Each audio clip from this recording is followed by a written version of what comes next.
folks? We are back after a couple technical difficulties. The last couple of times you tried to do this, we are here. We are here for the final episode of the 2021 season. Final two, really. I am Zach McAdoo. If you guys couldn't tell that already, my luscious voice, or whatever the hell you want to say. We're back. It's been a couple weeks. I'm running on not a lot of sleep and a lot of caffeine, so this is what you're gonna get today, ladies and gentlemen. I am alongside Henry John, who's here every week dealing with my dumbass. How you doing today, Henry? Well, I mean, I guess I'm right there up there with you behind the scenes with some of the stuff I've had going on. My laptop crashing on us when we tried to do this thing last week. Of course, the holiday, Thanksgiving. Zach, I hope you had a good Thanksgiving. Hope all the listeners had a good Thanksgiving as well. But yeah, like you said, we're finally here. We're doing a double dip for you. So you're getting a little bonus Burnt Rubber Racing because there's been a little bit of news and stuff that's been stockpiling here while we've been trying to figure things out with our season finale, what we wanted to do and all that the past couple of weeks. So should be a fun 2-episode stream here. And for the podcast listeners, you'll get an episode 34 with those news and notes and some other stuff we're going to talk about. And then, of course, the as teased Burnt Rubber Racing Award Show, the first annual one. So I can't wait. We've got some amazing awards on there. I don't know who's more excited about that, me or Zach. I think I'm most excited to see what Zach picks for a couple of those categories. So it's going to be a fun time. And yes, so you did bring up Thanksgiving, so I'm going to bring up the Bills, baby. Go Bills. Oh, my goodness. Yay, you beat a team without 6 offensive starters. Good for you. Yay. Good luck against the Patriots. A win's a win. We're just building. Yeah. All right, well, let's dive into the news and notes here. Roush Fenway Racing. They have finally changed their name. Roush Fenway Keselowski Racing. RFK Racing, if you want to shorten it up a little bit, with the addition of Brett Keselowski coming on to drive the 6 and be a driver partial owner. I mean, we all saw this coming, right? They were going to add Keselowski to the name. Nothing really big here. Yeah, I'm not surprised at all. If anything, I could have maybe seen them going like a completely different name. Like Trackhouse doesn't really reflect Justin Marks or Pitbull or any of those investors who own that team. So maybe something more creative along those lines. But I think RFK, that works great. I don't think any of us are going to be sitting here saying Roush Fenway Keselowski Racing when we are talking about things. And I'm definitely not writing that out in articles next year. So I like RFK Racing, though. And I think it rolls. I think it fits. And Brad Keselowski is already, there have been reports about how he is really, as a team owner, just trying to be really hands-on and working with things, and probably working with Chris Buescher in the garage and whatnot too. So excited to see what that team can do moving forward. Every time I hear RFK, I think of the old Washington, D.C. Stadium there. So that's going to be the back of my mind. Always think about RFK instead of NASCAR. Noah Gragson, one of my boys, is back. He will try to attempt to race his way into the Daytona 500 next year. With Beard Motorsports in the number 62. We saw what happened this year. They didn't quite make it, and they tried to help. I shouldn't say help. They tried to do a tribute to Mark Beard. Didn't work out the way they wanted to. Got wrecked out late in that race, in the dual race, and it cost them. I'm hoping they do get it next year for more than just Noah. Oh, I'm totally all in. I want Noah Gragson to qualify. I want to see what he can do. I want to see what the 62 can do. We know the 62 compared to some of those, other one-off teams, they have got the speed to hang with the pack and be there at the end. Brendan Gaughan drove that car really well in the super speedway races the past few years. So not only for the Daytona 500 would it'd be great to see the 62 back out there, but also for, the other races, super speedway races going forward during the season. Again, at Daytona and the 2 at Talladega. So hopefully they can get it done, and Gragson, another season of experience under his belt, so should be fast there when it comes down to qualifying. Yeah, Noah has a little bit to. He has to do the old lathe like he saw Brendan Gaughan do at Talladega 2019. Yeah, well, I'll never forget that. But I'm glad to see that they gave him another shot, to get that opportunity instead of just, okay, let's pivot to someone else. Good on Beard Motorsports for doing that, because I think Gregson deserves the opportunity, and he's going to be a Cup driver sooner or later. We can only hope.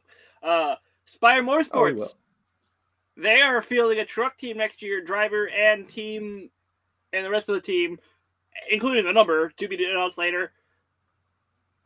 I mean, this is a team that, for more than less, has been seen as like a money team instead of trying to get the championship. Is this their big build to try to work from trucks, Xfinity to Cup, like get a driver that way, or what do you think's going on here? I'm not really sure because, when we think of Spire Motorsports at the Cup level, right, we're not talking about other than Daytona Talladega. We're not thinking of Corey LaJoie, even a driver of, his talent. He drives the wheels off the thing no matter what race it's in. And you and I both had a good time with him betting, looking at top 20 odds and whatnot when they were on a strong run during the summer. But that's really the ceiling of expectation for Spire. So what is the plan here with the truck series? Maybe it is to tap into that pool of younger drivers. You figure it has to be, right? But what's the equipment going to be like? Are they going to be able to compete down there? The truck series, it kind of is more unbalanced in a lot of ways than even the Cup level, where you really have a select few teams, and after that, there's a lot of nothing. So I'm curious to see what Spire brings to the table. Now, at the Cup level, I believe we talked about them purchasing a second full-time charter. Was that correct? Or did they sell a charter, or how did that work? Because this isn't the only move that we reference with Spire Motorsports, I believe. I don't remember. I think we're confusing Starcom and Spire.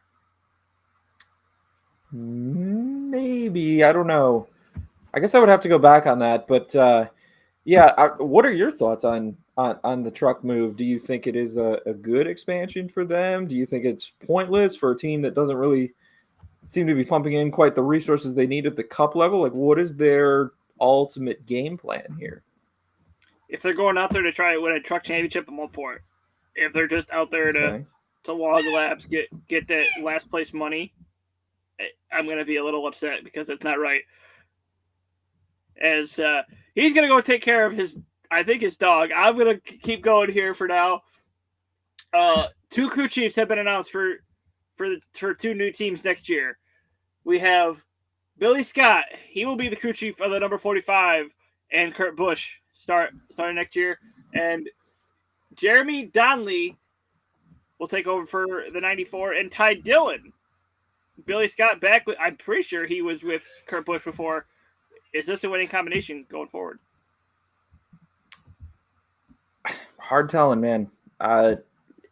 What is 2311 going to look like in year 2? And yes, that was my dog. It seems like whenever I get on a show, he decides to go for the 2 toys in the room that squeak. So now he has both confiscated and he should be quiet. But I don't know. There's obviously a lot of hype surrounding Kurt Busch going to 2311, right? Year 2 with Bubba Wallace. Bubba Wallace gets a new crew chief. They were running better down the stretch of the season. I'm really curious to see whether they or Trackhouse, who they're among the headlines that we're getting to on this show too. We'll get to them in a second, but I'm really curious to see which team develops faster. I think with the purchase that Trackhouse made of the Chip Ganassi assets, I kind of like where they're trending a little more as opposed to 2311 just being an affiliate of JGR here for the time being. Is Kurt Busch going to make that team better? Absolutely. Is he going to make Bubba Wallace even a better driver as his teammate, bringing that veteran leadership over? Absolutely. Is Kurt Busch going to contend for a NASCAR Cup Series championship this season or even next season in the 45? Not so sure. I guess that's kind of where I come down on that. I don't really know that this is a move that bumps Kurt Busch up to the next level of compared to where he's been here the last few years with Ganassi. Do you think differently? And it doesn't really matter who's crew chiefing for him. I guess I should throw that out there too, because that's the headline here. But I think this year in 2311 he had to throw out because it was a new team. They're still learning new things, and next year it's going to be year 2. And no disrespect to Bubba, but as far Bubba doesn't have the veteran leadership that Kurt Busch has. You think? And there's a lot of knowledge that Kurt Busch has that Bubba doesn't, and I think he's gonna. I'm not trying to be like. This is not me being. No. I know. I'm zipping my mouth because I'd be more likely to go there than you. Yeah, this is genuine. I think Bubba could turn a corner eventually, and I think Kurt Busch is the right one to do it. And I think I've said this out here. When it comes to controversial off and on track stuff, really. What better guy to bring in than Kurt Busch? Oh, yeah. Kurt Busch has seen. If you're starting a team from scratch, it's once in a blue moon, I feel like, that you can take not only a veteran driver, but a veteran driver who still has the talent of Kurt Busch and bring him on board to help with that effort in year 2. So it's a big acquisition just signing Kurt Busch alone for 23XI. I don't think that's anything that we can dispute here. What do you think, though? Do you think that him coming on board puts them ahead of Trackhouse? I don't know. I would kind of argue the two are even for the most part after year 1. I mean, we can take the Talladega result and say whatever we want with it. Getting a win there in a race that was run at half the distance. I thought Trackhouse, Daniel Suarez, up until the end of the year, they kind of struggled, but they were more consistent for sure week to week. Both teams had their issues. Both had pluses and minuses year 1.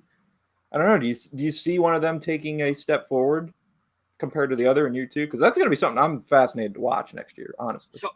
So what? The way I see it now, I see Kurt it's going for a championship now. And I see Trackhouse is the team that's going to build up because you have two young drivers, and I guess Suarez is kind of on the younger side, I think. You have 2 young drivers that are trying to build up their knowledge and work their way into the playoffs and try to learn that system versus 2 guys who have now won races in the Cup Series. One has the championship. Kurt doesn't know how many more times he has left, and Bubba, he's got the experience of a race win now. He can get it done. So that's just maybe there's something there. Like they throw something at the wall and hope it sticks. Yeah, I could tend to agree with that. I don't know, from the equipment standpoint, obviously we got new cars coming and stuff too. It's going to be something that I am fascinated by here as we look ahead to 2022. But I like your breakdown of it, and I could see that actually being a theory of actuality. So I guess only time will tell. Yeah, speaking of Trackhouse Racing, they have opened their doors to their new team facility. If you haven't seen the pictures of it yet, go back to the Twitter. By now, it's probably 2 weeks old because we've been having technical difficulties like we talked about before. Trackhouse, I think it's Trackhouse Racing on Twitter and Instagram. But yeah, there's that. Practice and qualifying rules have been announced for next year. Each race is going to have about 30 to 50 minutes of practice. I think Bristol Dirt's the only one that gets two 50 minutes practice sessions because it's dirt. Then when it comes to qualifying, most of them are going to be single car runs, except for the road courses. And what I don't like is that they do it like they're starting to do it like IndyCar, where they have Group 1 and Group 2 lined up. I don't like that. It just I think it's just I think whoever gets fastest time, you get it, not the Group 1, Group 2, because your second fastest in Group 1 could be faster than the first one in Group 2, and then he started behind someone. That's not just. Yeah, I mean, I think less confusion is always nice as a fan, but after 2 years now of no practice and qualifying, except only at specific racetracks where it was quote unquote safe, I'll take whatever I can get at this point, and I think the drivers and teams definitely will too, especially knowing they got new cars and stuff coming. But if it's not broke, don't fix it. And the qualifying system wasn't broke. Yeah, I know, but it wasn't there for the last 2 years. So, but what? I don't know. I'm not going to be. I feel like it's something I'm just not going to be super salty about. But Like I would prefer to just keep things the same. Like there was nothing wrong with it, absolutely, but whatever. At least we have qualifying and practice again. Like think about how many more laps you and I could have watched up there on those bleachers at the Glen had all of the series been practicing. Instead, we just got ARCA practice. Yeah. I'll take what I can get, man. No comment. But we have a new sponsor coming on to the 43. Focus Factor. They will sponsor the 43 for 26 races. And I don't know if you saw it. The fan feedback was not good because a lot of people noticed that Focus Factor only had like 200 followers when this was announced. So people are starting to say this could be something's not right here. Is this Focus Factor the brain health supplement that just came up in a Google search? Maybe. Or is it something different? Maybe. I have no idea what it is. I didn't Google it. I just saw like the pictures of people like circling their followers, and it was like 243 or something like that. Okay, well, brain health supplement. I mean, I guess I could use some added brain health. I mean, who couldn't? So, yeah, but it begs the question. It's not exactly a great look for a NASCAR 382 followers at the moment. Yeah, I just pulled it up on Twitter. That's not great. I mean, it is harder to get followers on Twitter now than it used to be. I don't know if that maybe has something to do with it, but yeah, a little interesting here. So, but they sure are capitalizing on it already. Official sponsor of the 43. The RPM car is in the cover photo on Twitter. So, I guess we'll see Focus Factor riding around on them. But I think it speaks to what we talked about on a previous show, Zach, of how difficult it is to get sponsorships and get funding consistently in the sport. Like we've even seen in this past year, looking at some of the major players on Penske, Hendrick, JGR, they're driving multiple paint schemes for different races in a season. And, it used to be a rarity that we would see them changing it up on some of those top flight teams. That's just the state of the business. Everything goes up and it's harder to draw sponsorships, and to the fans that, complain about those things. If you're not putting the money out to keep the sport going at the level it is at, you really can't complain. So, Yeah. I mean, if Focus Factor is willing to put the money forward, I mean, good for them. And for Richard Petty Motorsports, yeah, take it. The question is, though, is it there? Like a lot of people are speculating it's not. Right. Well, brain health supplement and Twitter, I don't know. I mean, do you really have to follow your supplement on Twitter? Social media isn't everything, man. Yeah. Even though a lot of people do need, sadly. A lot of people do need Focus Factor on Twitter, though. Really? Dog. All right. Yeah. Chase Elliott. Speaking of people who need Focus Factor, Chase Elliott. Oh, I didn't say it, folks. I didn't say it. Zach did. Oh, yeah. Who went there? It. I don't care. Chase Elliott to drive in Nitro Rallycross this weekend on Peacock, December 4th and 5th. Yeah, that's all I have. Yay. Yeah, who cares? I'll be watching football. Yeah, me too. I'll be watching college basketball instead of that. Like, jeez. Please. You just that bad you have to watch college basketball? Hey, we just won yesterday. Yeah, I picked them. My own team knocked me out of a survivor pool. Thank you very much. Why would you pick the Texans? I could have told you not to. The Jets were really bad. Tyrod's worse. They were still really bad, and the Texans' offense did nothing yesterday. Pathetic embarrassment. I watched way too much of that game. All right. Jets, Texans. Well, we have some silly season updates for you that are in the lower series because we didn't really cover them in the season. So here's what we have so far in the Xfinity Series. Daniel Hemrick, reigning Xfinity Series champ, Daniel Hemrick, will move from the 18 to the 11, taking over for Justin Haley. Josh Berry will take over the 8 car. 8 or the 1. They didn't announce it yet, did they?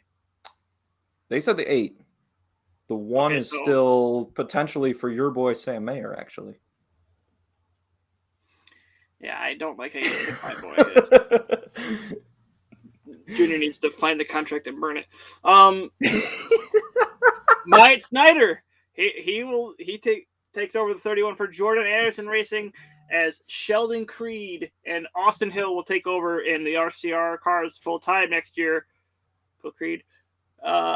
Team Penske, we don't know what they're doing. Cindric was pulled up to replace the 2 car. We don't know who's going to take over in the 22. And then Joey Gay starts up JGR. He's driving for his own team. I knew you were going to say it. I knew it was coming. He said it in his own tweet, and everyone's like, what? Joey Gase racing, baby.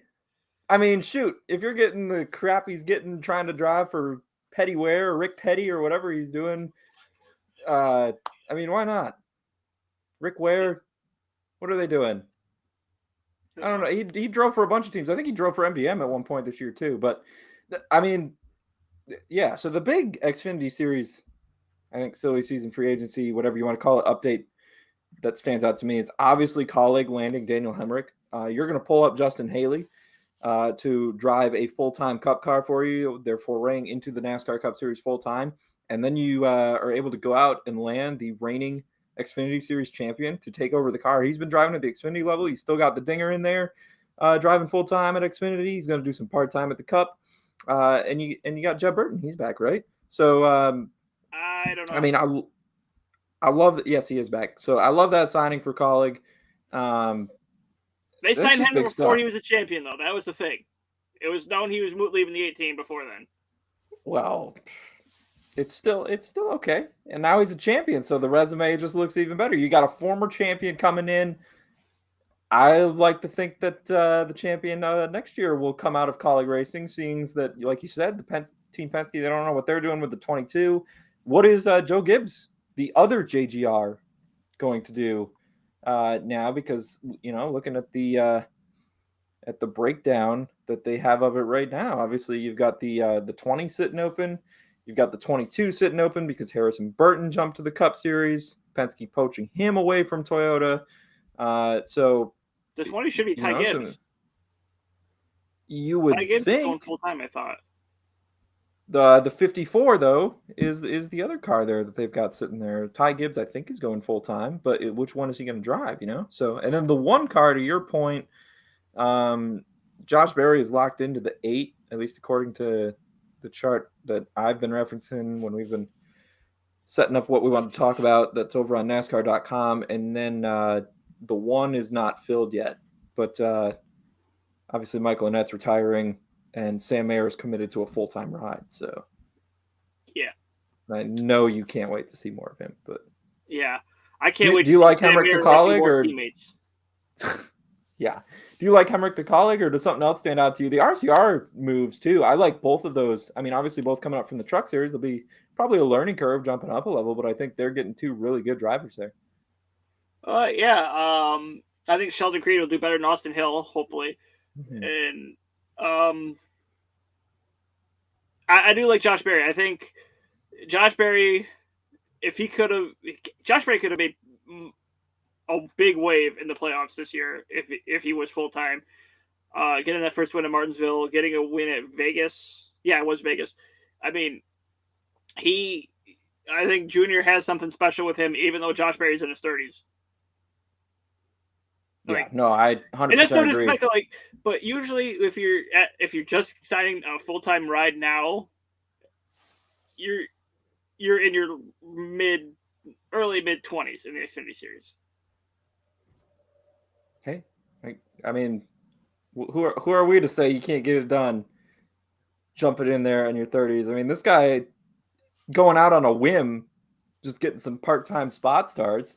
Then he winds up driving a little more with Annette out of the car there a few weeks. But, I mean, all Josh Berry did was impress. I think you and I were definitely hoping that his 2021 success carries over more than Ty Gibbs, because that's just, we're biased a little bit in that direction. But, yeah, I think when you have 2 part-time drivers like that who go out and have success, albeit in solid equipment, but if you're going to give them full-time rides, you got to figure that they're going to be playoff drivers and potentially, competing right down to the final weekend there in the Xfinity Series. So I think Josh Berry's the real deal. The fact that he can win, he's a short track menace, obviously with his background, and then goes out and puts on the performance that he did at Las Vegas. You can't tell me that the one team, that one car has the same performance with Michael Annett behind the wheel. That's no disrespect to Annett. That just tells me Josh Berry he's legit. We're gonna move on before I get myself in trouble. Next Truck Series. John Hunter Nemechek. You good? Yeah, I don't know. We'll be returning to KBM in the Ford truck. Hopefully we see more battles with him and Kyle Busch next year. It sucks what happened to him at Phoenix, but it's the way the road goes, Bub. Oh my God.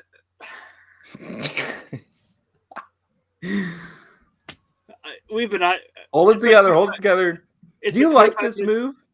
Are you surprised? Let me ask you that. Are you surprised that John Hunter Nemechek is not climbing back up the ranks after how strong he was this season? Or is it going to take a championship for him to kind of do that at this point? Like, where do you come down on this? I think he can go up to Xfinity Series in a JGR car if he puts another season like he had last year together. Maybe 2 or 3 wins should be enough for Joe Gibbs to see, oh, we might have something in John Hunter, bring him back up. But as far as Cup goes, it would have been a big stretch again. So that's kind of what I'm thinking. And we're thinking along the same lines, obviously, because he drove a few races for him in the 54 down the stretch of the season. And he got to win. He got to win the 54. Yes, and he was right there during the championship race, like driving up there with the championship 4. So, but there are, minus AJ Allmendinger, but that's beside the point. There are 2 now Joe Gibbs cars vacated, plus the 54. Why don't they bring him up now? Or is it just going to wait? Or like, I don't know. Am I the only one who like kind of wonders on that? Ty Gibbs is taking over one of them. That's already been said. Right. I'm pretty sure he's getting a full-time ride. It's just, I think he takes over the 20. And then you have 2 part-timer cars, I guess. You think? Is that what they're going to do? They'll only use 1, but as far as it goes now, we don't know what they're doing with the 18. Yeah, I don't know. Just a thought on my end. Yeah. Grant Enfinger will move over to the 23 for GMS Racing. Expected, but hopefully he learns how to drive then. Todd Gilliland, Front Row Motorsports truck operation being analyzed. What does this mean? That's all it says. That's all it says. I mean, Front Row Motorsports is like being put in the silly season, I think, this year. You know, we got Anthony Alfredo is, quote, exploring other opportunities, end quote. Spoiler alert, he's out of the 38, and the 38 has yet to be filled at the Cup Series level. And now we got Front Row Motorsports, quote, analyzing their Truck Series operation, end quote. So I would just, I mean, all I could do is throw that back at you. Do you think that Front Row is going to be out of the truck business, or what are your thoughts on that? Because I think Todd Gilliland, with how well he drove this past year, he'll be able to land on his feet somewhere, whether it's in another truck or maybe he gets a call up to one of the Open Xfinity rides, because there are some others with, you know, teams that we didn't necessarily mention. We kind of went over the highlights, but what do you see his future being? I don't know. He didn't have a bad year, but I do see Front Row. If this is what they're saying, they're done in the Truck Series. I think they're going to cut their losses and move analyzing. On. Yeah, I don't see him coming back. And then GMS Racing does not expect Tyler Ankrum to come back. This is interesting. Where is he going? I don't know. I like him too. Maybe I'm the only one who does, but probably. There's, I don't know. I saw some potential there. Maybe yeah. Is the new JGR going to have a truck team too? Do we know? Who knows? Oh man, this whole JGR thing is really going to mess up everyone, isn't it? Thank you, I'm not going to stop saying JGR. If you can't figure out which JGR I'm talking about, it's on you. There's a new JGR in town, ladies and gentlemen. The start of the takeover, it begins in 2022. It's one car team at the moment. Joey Gase doesn't know what number he's going to be driving yet. It's okay. Just buckle up, enjoy the ride. Cup Series championship, give them a decade. JGR is going to take over JGR. Oh no, they won't take him over. They'll just beat him. Straight up beat him. They're going to take him out. JGR is taking out JGR and dominate JGR. Yeah. There's in 10 years when people hear JGR, you know what they're going to think of. They're going to think JGR, of course. I mean, how could you not? Joey Gase Racing. Oh, okay. That's the only JGR in my heart. And Martin. All right. How do we end the first episode here? Well, I think we hit on all the news and notes pretty much at this point. So, obviously, when we come back for season 2, we'll have a few weeks before the NASCAR season starts with the Daytona 500. So, in addition to looking ahead at qualifying and the duels and all that, and I guess Zach will probably make me talk about the stupid clash out in Los Angeles too. Yes. But, we'll have a couple episodes in there to update on what transpires with silly season here across all 3 series. And we'll, also be able to jump in and look at what shifted around in IndyCar ahead of their 2022 season and whatnot. And we'll go from there and then jump into the season kind of. There'll be some new formatting and probably a little bit of a different show schedule. We're going to talk things over here in the coming month and figure out what works best for us and for the show. But yeah, so Zach, did we miss any headlines? Do you think we're pretty much set to? Because this really ties a bow on 2021. Because our final episode is just going to be that award show. So yeah, I think that's it for news and notes. All right. Well, we're also putting out some off-season content over in the little NASCAR section on FlurrySports.org. Written content. We'll be doing a little bit of that even while the podcast here, Burnt Rubber Racing, takes a month off. So be sure to check that out. Zach is working hard on some Cup Series driver season reviews. I have not been working very hard on getting those edited in a timely fashion. But, like I say, there's always tomorrow. I will get those done for you, Zach. I promise. So yeah, be sure to check out FlurrySports.org. There'll be some written content coming out. We might even be able to drop, a few breaking news stories over there as things, kind of play out over the next month. And then we'll reconvene on the show and be able to give you the audio version of them as well. So, follow the show on Twitter at Burnt Rub Racing. Follow Zach at ZT McAdoo. You probably don't want to follow me. It's dangerous. And what am I forgetting? Subscribe. Apple Podcasts, Google Podcasts, follow on Spotify. You know the drill. Thank you for listening. It's been episode 34 of season 1. We got 1 episode left. And it's the first annual Burnt Rubber Racing Award show. So be sure to tune in for that. And we will talk to you then. All right. For those watching on the live stream, we're recording both episodes at one time. We had to give the audio ending because we're putting out 2 different audio shows. But yeah, that brings us to getting ready to start episode 35, our final season 1 show. Zach, do you need a quick 5 or anything before we go? Or are you ready to knock this out? I'm ready to go now, buddy. All righty. So it is time, ladies and gentlemen, for the first annual Burnt Rubber Racing Awards show. This is episode 35, the season 1 finale of the Burnt Rubber Racing podcast.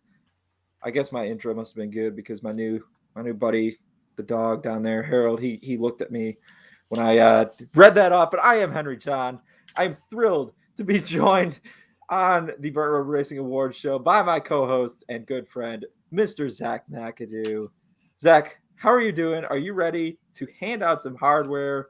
Boy, we have got a wicked lineup of awards to hand out on the show, and I think it's going to be definitely unique to this very podcast. So good on the listeners for tuning in for this stuff. Yeah. This wasn't put together in 2 hours and just hey, and this is well thought out stuff, folks. Just you hold it. Oh, yeah. Oh yeah, we're in the process of shipping out medals to all of the recipients and everything. So this is high tech stuff. This is an award show that you do not want to miss. Zach, are you ready for the first ever Burnt Rubber Racing Awards show as we wrap up the 2021 racing season in style? Let's do it. What was that? I couldn't hear you. Let's do it! Let's do it indeed. All right. Our first category on the Burnt Rubber Racing Awards show, ladies and gentlemen, the best moment of the 2021 season. Boy, we had a lot of memorable moments this year, Zach. I think in all of the sports, all of the series, rather, I should say. I mean, SRX debuted, right? We had Helio Castroneves pulling off an Indianapolis 500 victory. Definitely some history made there and in IndyCar all season long. But the four finalists for the Burnt Rubber Racing Best Moment of 2021 award all come from NASCAR. So we're going to shift our focus to stocks. And let's see here. What do we have? Finalist number one, the Daytona 500, very first regular season week of the year. Michael McDowell gets the win, obviously in thrilling fashion. We remember Brad Keselowski, Joey Logano getting together. Michael McDowell sitting right there to pounce, upset Daytona 500 winner. I think he paid like 66-1 or something in the betting odds to win that race outright. So it was crazy stuff. Definitely a fun moment for sure. The fact that it ended well after midnight. Zach's heart rate was at like what, 135 beats per minute? Something like that. It was a lot, yeah. So, yeah, he and I both definitely enjoyed that one. Finalist number two, Eric Almirola wins at New Hampshire after the, shall we say, disappointing 2021 season for Eric Almirola and the number 10 team after their run of consistency and success last year to get that New Hampshire win and qualify for the NASCAR Cup Series playoffs. It was quite a moment, to say the least. Finalist number three for best moment of the year. I mean, kind of the full NASCAR Cup Series season. Kyle Larson just dominating.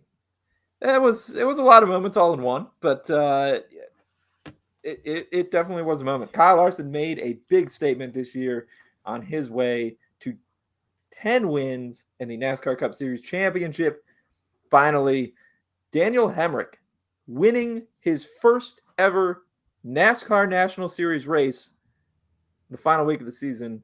Just so happened he was in the championship for and won the Xfinity Series championship to go along with that final race. I mean, what a way to get your first win. But long awaited for Daniel Hemrick. And of course, you have the backflip off the top of the car to celebrate as well. So great stuff there. Your thoughts, Zach, on the four finalists for best moment? I feel like there's one pick that everyone thinks we go with, and I'm going to surprise them and not pick it. But okay. Do you want me to say mine first, or do you want to go first? So I think we should, for the listeners, just throw something out here. There are two awards handed out for each category. Zach gets to pick a winner for each category. Henry gets to pick a winner for each category. So we might disagree. And if you have a strong preference to side with one of us in a certain category, be sure to let us know on Twitter at Burnt Rubber Racing, at ZT McAdoo, at Hangtime Henry. Do your thing. But yeah, you can take it away. Who's your best moment? You got to make it dramatic though. This is the award show, man. The Love's Car wins on Valentine's Day. Michael McDowell in this scenario. 300 plus starts, and he finally gets it done in the biggest race of the year. I mean, I want to say a magical moment, magical because it came together, and I can't wait for my race windcast of that race to get here. Michael McDowell winning the Daytona 500 is the best moment for me. Well, Zach, I hate to say it, but for once, I agree with you. Michael McDowell winning the Daytona 500 is the best moment of the 2021 racing season for me as well. I was down at Daytona International Speedway over the summer, and obviously they had the Daytona 500 winning car on display in their Hall of Fame, their museum there. People forget that Michael McDowell took a lot of damage. He got into the wall early in that race. There's duct tape all over the one side of the car. Like, it is crazy to look at that car and say that thing survived a race run at speeds 190 to 200 miles an hour and came out with the win. And I mean, the final lap, just everything, having to sit through the entire day, the rain delay of 6-7 hours. And we're like, come on, let's get this thing going. But to have that race end under the lights as it did in thrilling fashion, I'll never forget it. I think I still remember that more vividly even than I do for sure Almirola's New Hampshire win, because it would have been one thing if Almirola wins that race, gets into the playoffs, and goes on and wins the championship. But yeah, and then Kyle Larson, I got to give him a lot of credit, but it's not one moment. It was a bunch of moments that made that a real thing for him. So it's definitely Michael McDowell for me. Congrats, Michael McDowell, on winning the Burnt Rubber Racing Award. Best moment 2021 Daytona 500 winner, Michael McDowell.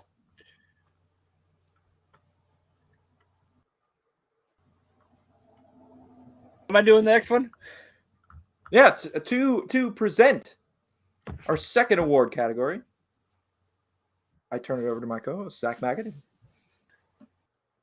Throughout the years, we all have our favorite races of the year. Henry and I have put together 4 nominees for 2021 Best Race of the Year, and they go as follows. Daytona 2. What was the actual?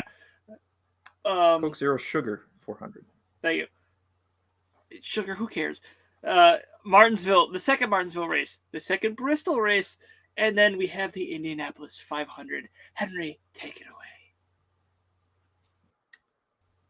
Well, we've got a very, what should I say, unique cast of characters here in our picks for Best Race of the Year, Zach. I have to say, we got a super speedway in Daytona 2.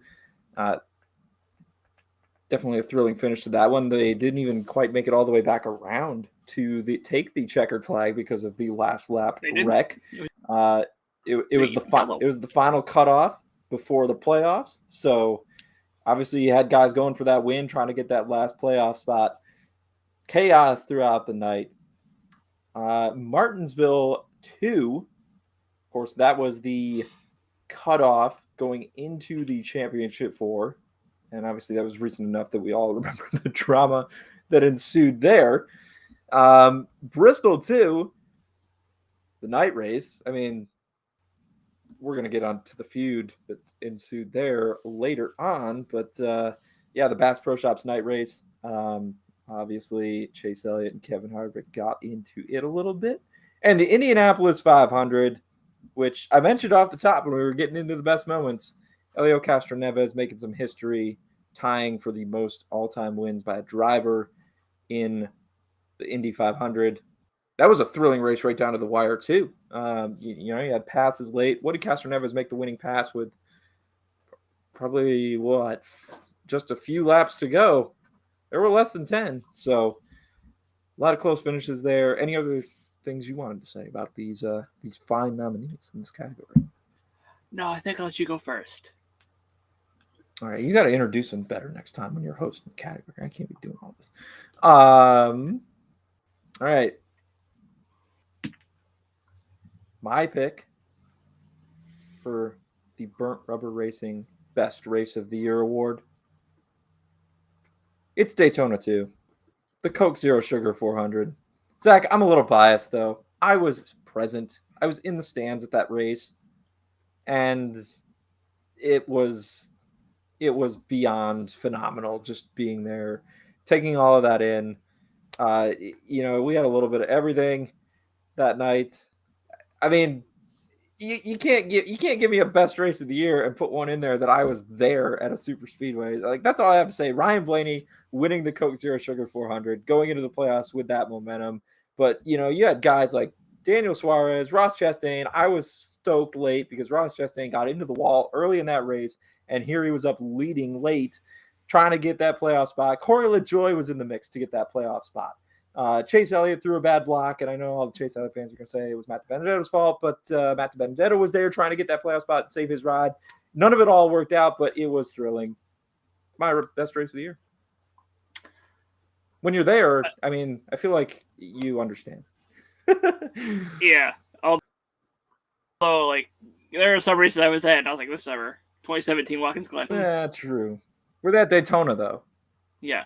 I got to go Martinsville, too. Okay. Just everything that happened there. The Martinsville chaos, the play. You had drivers going at it under caution, and then you have Alex Bowman dumping Denny Hamlin for the win. Oh, it's gonna place my heart. That hack. I almost got the hack shirt because I was like, this is gonna be legendary, but I couldn't get it. But then you have Denny Hamlin going after Bowman after the race, which that was stupid. Denny should have been fined for it, but the beer tossed right on the hood, right. The perfect throw, which don't ever do that either. But I mean, it was all just incredible. Yeah, if you're going to a race, please behave. Behave responsibly. Act like an adult. Don't do that stuff. It's not fun. I don't know what Zach's talking about. Yes, it was incredible, Zach. It was quite the way to go to the championship for. Denny Hamlin's bad attitude in the playoffs, I think, cost him. So we disagree on best race of the year. But obviously, circumstances kind of, I think, shaping my pick there a little bit. I honestly thought you were going to go with the Indianapolis 500, though. So I'm a little surprised at your pick as well. But if you fans disagree, come at us. Come at us on Twitter. We'd love to take you on. Zach, with every great race, there are unfortunately also some pretty tough watches over the course of a full calendar year. And Burnt Rubber Racing is also handing out hardware for the worst race of the year. That might not be a category you get on a lot of other racing award shows, but you get it on the Burnt Rubber Racing Award Show. Worst race of the year nominees. Up first, Zach, we have NASCAR. Is this, I guess we should have clarified, is this Circuit of the Americas Cup, Circuit of the Americas in general, or the trucks? Because the trucks were pretty darn awful too. Okay, we'll go with Cup. Yeah, that was a rain-shortened race. Chase Elliott won. Chase Elliott would not have won if the race went the full distance. Circuit of the Americas, I hate to say it, but it's on the schedule again next year, ladies and gentlemen. It's not a stock car track. The Daytona 500. How did this get in there? Worst race of the year? We just said it was the best moment of the year. I don't know. I think Zach's going to have to explain a little bit more about how the Daytona 500 was included in the final nominees. Maybe some voters don't like Michael McDowell. Maybe that some Mickey Mouse bias. Is that the deal? Texas. Texas has some work to do on their track. Let's just say that. The All-Star race was okay, but that Auto Trader Echo Park Automotive 500, whatever that thing was at the end of the year, and then the Bushy McBush race. This finds its way in the worst race of the year because of another category which we will later get to, but really Kyle Larson got screwed out of a win in the Bushy McBush race, and the fact that Kyle Busch went on to win that race thanks to NASCAR, which it really was thanks to NASCAR, on his birthday, and then it was Kyle Busch winning the Bushy McBush race, kind of smelled a little stinky to someone who thinks about those things, like some of the obviously voters who vote for the worst race of the year nominations, the finalists. So I think that's the thinking behind that one. But Zach, I know the voters in your corner were the ones who put the Daytona 500 in, so you got to elaborate on that one and share your thoughts, please, on the finalists here. So yeah, I mean, the Daytona 500 did have an excellent end, but if you look for at start to finish, that race is a good race at all. Mm-hmm. And I hate to say it, but it's a race you have to put under a worst because I do like Dowell, but it's just not there. What were things you would point to, or do you think the voters pointed to? Perhaps Christopher Bell causing a big one on lap 14 and taking out way too many cars early on. Then we had a nice weather delay, and then we had a lot of choo-choo train.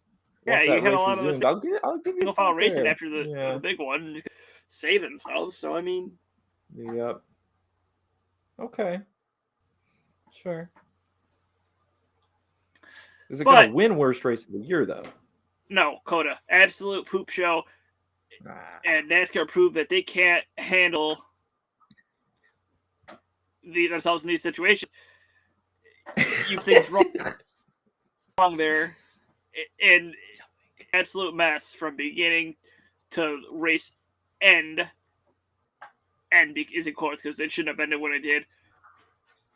So, yeah. Did you know Chase Elliott only won 2 races all year, and one of them was whatever that was at COTA? They were both road courses. Yeah.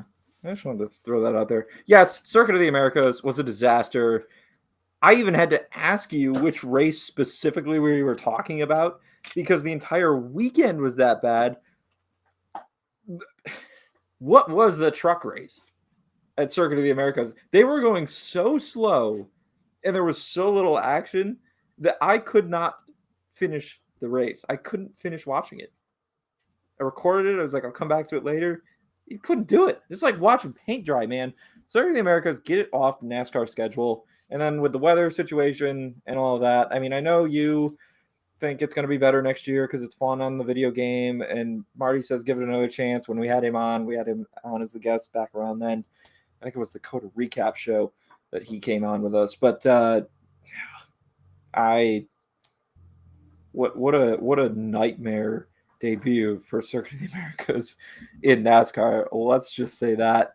We agree, the worst race of the year, COTA. All right. Fitting you have me read this off. But now we have the nominees for biggest disappointment. Starting off, we have Kevin Harvick. In the 2-hole, we have Scott Dixon. Riley Herbst is your third nominee. And your fourth and final nominee, Jimmie Johnson. Ooh. Oh, man. Jimmie Johnson, the lone IndyCar representative, obviously in this group. Scott. Oh, yeah, we do have Scott Dixon. My bad. But disappointing, I think, rookie season for Jimmie Johnson. But he is a rookie. I mean, so is he really that disappointing? Like, there's going to be a learning curve. These other drivers, we're talking about 2 former champions. Yeah. But we're talking about 2 former champions at the pinnacle of the sport, their respective sports, in Kevin Harvick, NASCAR, and Scott Dixon, IndyCar. Kevin Harvick wins, 9 races last year? Comes up short of the championship 4. That was disappointing enough, although it was by a point at Martinsville. And I know Zach can't wait to debate playoff formats with me at some point down the road here on the show. That'll be season 2, ladies and gentlemen. But, to go from that to winning not a single race, it's kind of tough. Down year, disappointing year overall for Stewart Haas. Harvick did wind up 5th in the overall point standings, though. So he was consistent. He just didn't win. So I don't know. Riley Herbst, the Xfinity Series. I mean, come on, man. Zach hates on this guy all the time. He should have done more in the equipment he has, I know. But there were some good finishes down the stretch of the season. Does that qualify for the biggest disappointment? Zach, I don't know about Scott Dixon.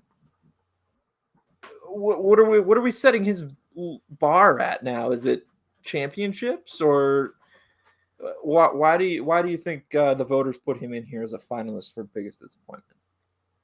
Because I mean, he won. How many races? He won like the races they had at IndyCar. Granted, you and I got to back that up, but Dixon won one race, I think, this year. One or two out of a lot of new winners. Out of 20. So that percentage kind of not there, but that's why I think they put him on there, because he didn't do as well as last year. But should we give the away? Because I think we know which way we're going. Do we? I guess I'm up first, right? Because you presented this category. All right. My choice for biggest disappointment. I'm sorry, Zach. I gotta go with Kevin Harvick. I mean, like I say, to have the 2020 season he had, come back this year, and we tried to come up with reason after reason why he and the entire Stewart-Haas camp were kind of down. You know, it wasn't just him that was struggling; that the performance of other guys went down as well. But to win 9 races and come a point short of the championship 4, and then go and win none. And I know the stats weren't terrible. Let's see here. What do we got? Average finish on the season. Kevin Harvick finished 4th among full-time drivers, 10.9, but no wins. It's Kevin Harvick. What was his win streak in consecutive years that got snapped? It was like 11 or something, right? It was a long time. To see Kevin Harvick go winless, that is my biggest disappointment of 2021. Kevin Harvick will move on. Next, we have our next presenter here. Oh, it's me. I get to present. Well, Zach, there are disappointments, and then there are disappointments. Imagine leading a race, you know, the majority of the race, dominating fashion. You're out front, you're looking good, and then you don't wind up the winner. Well, those are the efforts or moments, should we say, that the voters were voting on as the finalists for most stunning collapse of the 2021 racing season. Zach, first nominee, we have Kyle Larson at Pocono. Remember that race at Pocono, Zach?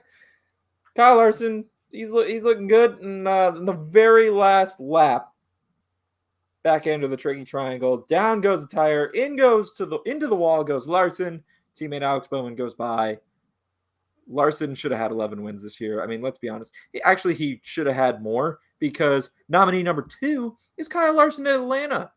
I mean, this one is way back in the spring, so I think a few people forget about this. The Folds of Honor Quick Trip 500. Yeah, Kyle Larson lapped all but like a dozen cars in that race, and somehow Ryan Blaney ran him down on the rough, rugged Atlanta Motor Speedway surface and stole the victory from him as Kyle Larson finished second. I still have no idea how that happened. Nominee number 3, we go to IndyCar here. Graham Rahal at the Indianapolis 500. Now, you're probably thinking, Graham Rahal was a DNF in Indy 500. How's this the most stunning collapse? Well, it was pretty stunning fashion that Graham Rahal went from looking like a car who could very well win the Indy 500 to being a DNF. I think that's what the voters were looking at here, because tire didn't get put all the way on pit road. Graham Rahal comes off pit road, gets up to speed. Whoop, there goes the tire. Rahal's into the wall, and there goes any chance of winning the 500, because he was looking like the car to beat when that happened. And then finally, Zach, we have another IndyCar in nomination number 4 spot here for most stunning collapse. Joseph Newgarden at Road America. This is the race Newgarden led all but just a few laps. Dominating fashion. The year that it was, the struggle for Team Penske, really on both sides, if we want to talk about wins, but IndyCar especially, they got off to the slow start. Newgarden was turning that around, and his car, mechanical failure, breakdown, and there goes his Road America win. The final laps, he gives it all away. We got some beauties here, boy. What are your thoughts on this category? Because it kind of makes me sick just having to read all these off and recount some of these collapses. I think there's two that really stick out more than the other two. But Okay. so that being said, are we ready to give the award away? Yeah, but you got to name both that stick out to you even after you give your award winner here. Kyle Larson at Pocono and Gramercy Hall are the that really need to be the front runner, and I think you're gonna with one and you're gonna pick the other. I'm taking Gramercy Hall. Okay. How do you not put that tire on, crew member? That's my question. First off, I went on Marty's show that week and said Gramercy Hall was my pick. I ended up changing before Sunday, but I would have taken Gramercy Hall pick away too because of course. I picked him before. On the back. Yeah. He had the fuel mileage to get there. I think he only needed like one or two more stops after that, and the rest of the field needed 2 or 3. So the fact that Ray Hall that happened and Ray Hall ends up on a Hall instead of track at that moment, that's got to be the most clap to me. It was tough to watch that for sure. I think he goes on to win that race. You know, assuming all else is clean. If that doesn't happen, he was in a position, like you say, to go on and win the Indy 500, and ultimately doesn't even finish the deal. I am going to counter you though. I'm going to go Kyle Larson at Pocono. I mean, yes, Gramercy Hall collapsed, but to blow a tire on the final lap, the final turns in a race that you've pulled away from everyone. What was he out to? Like a 10-second lead or something ridiculous? No, it was like 1 or 2. No, it was more. Bowman was there. Bowman was right behind him. Maybe Bowman was there, but nobody else was real close. That was pretty sickening. I'll never forget that. And that just goes to show, you know, all these fans who leave these races or these sporting events early, people who give up before the whistle blows or the checkered flag waves, it is never over until it's over. Kyle Larson unfortunately found that out the hard way at Pocono. Although I will say I still, to this day, am somewhat baffled by how Ryan Blaney ran him down at Atlanta. And I mean, Newgarden at Road America. If you put what happened to Joseph Newgarden at Road America on the Indy 500 stage, I think you and I both give that the award hands down. It just was, you know, kind of another IndyCar race where something happened and Newgarden had been struggling. Anyway, so that's kind of where I come down on that, I think. But that was a tough category though, those nominations. Are you ready to present? Yeah, here's another award? Tough category. Rookie. Uh-huh. We have Chase Briscoe in the number 14 in Stewart-Haas Racing Ford, with Grosjean in the Rick Ware Racing Honda. We have Scott McLaughlin in Team Penske Chevy. It's weird to say Team Penske Chevy. And Hailie Deegan in the DGR Crosley Ford.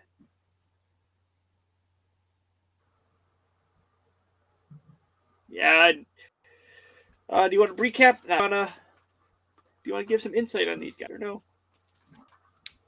Well, I don't know. Chase Briscoe's, I'm assuming they're probably handed out during the championship week, right? Like, he'll win the NASCAR Cup Series Rookie of the Year award. Yeah, there it was him against Anthony Alfredo. And he beat Anthony Alfredo. But did Chase Briscoe really have that great of a season to win Burnt Rubber Racing Rookie of the Year? I don't think so. So that's kind of where I come down on him, you know, at the Cup Series level. Like we mentioned the struggles of Stewart-Haas. And it's just, you know, wasn't that great. Scott McLaughlin and Romain Grosjean both ran really well in their debut IndyCar seasons. They ranked number 14th and 15th, respectively, in points to end out the year. 305 standings points for McLaughlin and Team Penske, 272 for Romain Grosjean and Dale Coyne Racing with Rick Ware Racing. Zach forgot to mention the Dale Coyne partnership. That's his key to the Romain Grosjean ride. He drives the same Nurtec paint scheme, by the way, that our boy Cody Ware drives in NASCAR, usually with the 51. Grosjean also won a pole, so you can give that to his name. And then you got Hailie Deegan, of course, in the Truck Series. Didn't necessarily have all of the results, I think, this year. Her debut full-time season in the NASCAR National Series, but obviously a lot of excitement. She cracked the top 10 finally. I was very excited to share that news on the show here back when that happened. Zach made fun of me, but yeah, hey, the future's bright. Hailie Deegan's got talent. What are your thoughts on these names here? I think the two IndyCar boys did better than the NASCAR drivers here. So NASCAR nominees, I would agree. That being said, who goes first and giving away their award? Well, you presented, so that means me. I don't know. Guess we'll see which way you go. We're both going IndyCar. I'm going Romain Grosjean, though. I think the sky is the limit for this guy coming over from overseas. Obviously, with the F1 background, I love the partnership here. Dale Coyne with Rick Ware. I love some of the moves that they made throughout the season to continue improving the car. And we saw as the season went on, Grosjean just continued to get better and better. He was in a position to win, I believe, a couple of races down the stretch of the season. So his first season here in the States coming over from Formula One, obviously 10 podiums to his name in Formula One. So he has got the talent. I think this thing could really take off here in a few years. Again, like I said, it was a slow start. There's also a part-time schedule for him. He did not run on the ovals. Still finished 15th in points. Pretty sure McLaughlin ran every race there, Zach. You can fact check me on that if you want. But in 13 races, Grosjean wins a pole, gets 4 top 5s and 6 top 10s, led 53 laps. He's my Burnt Rubber Racing Rookie of the Year. I'm going to agree with you on that one. A year ago today, we all saw Romain Grosjean escape a fireball in what we now know is his last F1 race. Little did we know he would win a pole and in the Indianapolis GP this year. That alone to me is just phenomenal, and that's why I'm giving him the Rookie of the Year here. Yeah, almost a little comeback story there to boot. McLaughlin, I did just pull up his stats because I wanted to make sure. 16 starts this year, 2 top 5s, 5 top 10s. He led 5 laps, no poles. So Grosjean, 3 fewer races because he did not run the ovals, and he's got better stats other than the point standings, which you're going to run 3 less races. Sure, you're going to finish a few points behind him in the final standings. He had the better season, and I'm pleasantly surprised that you agree with me because I might have thought you were going to go with McLaughlin. But okay. All right. Zach, we just talked about some of the highlights for rookie drivers in their respective series. There were some lowlights too. Making the final nominees for the Not So Rookie of the Year award presented by Burnt Rubber Racing from the NASCAR Cup Series in the number 38 for Front Row Motorsports, which he's out exploring other opportunities now, so he's actually not in that ride anymore. But Anthony Alfredo, Zach wondered why he even had that ride before the season started. I recall him saying such things on such podcasts, and Zach was kind of proven correct. Anthony Alfredo is nominated for another award that's coming up very shortly here on the program. Joining him, though, IndyCar Series rookie and 7-time NASCAR Cup Series champion, Jimmie Johnson. He was in the biggest disappointment category, so this is Jimmie Johnson's second award in which he is a finalist. He did not win biggest disappointment from either of us. So maybe he can get the Not So Rookie of the Year award. But, I mean, come on, Jimmie Johnson. You're only running road courses. But was there really that much improvement, Zach? I mean, he was racing multiple laps down at the beginning of the year. I guess maybe racing 1 lap down at the end of the year. It's better. You can't even stay on the lead lap. Come on, Jimmie Johnson. Finally, we have Willie T. Ribbs. SRX makes its first appearance among the finalists.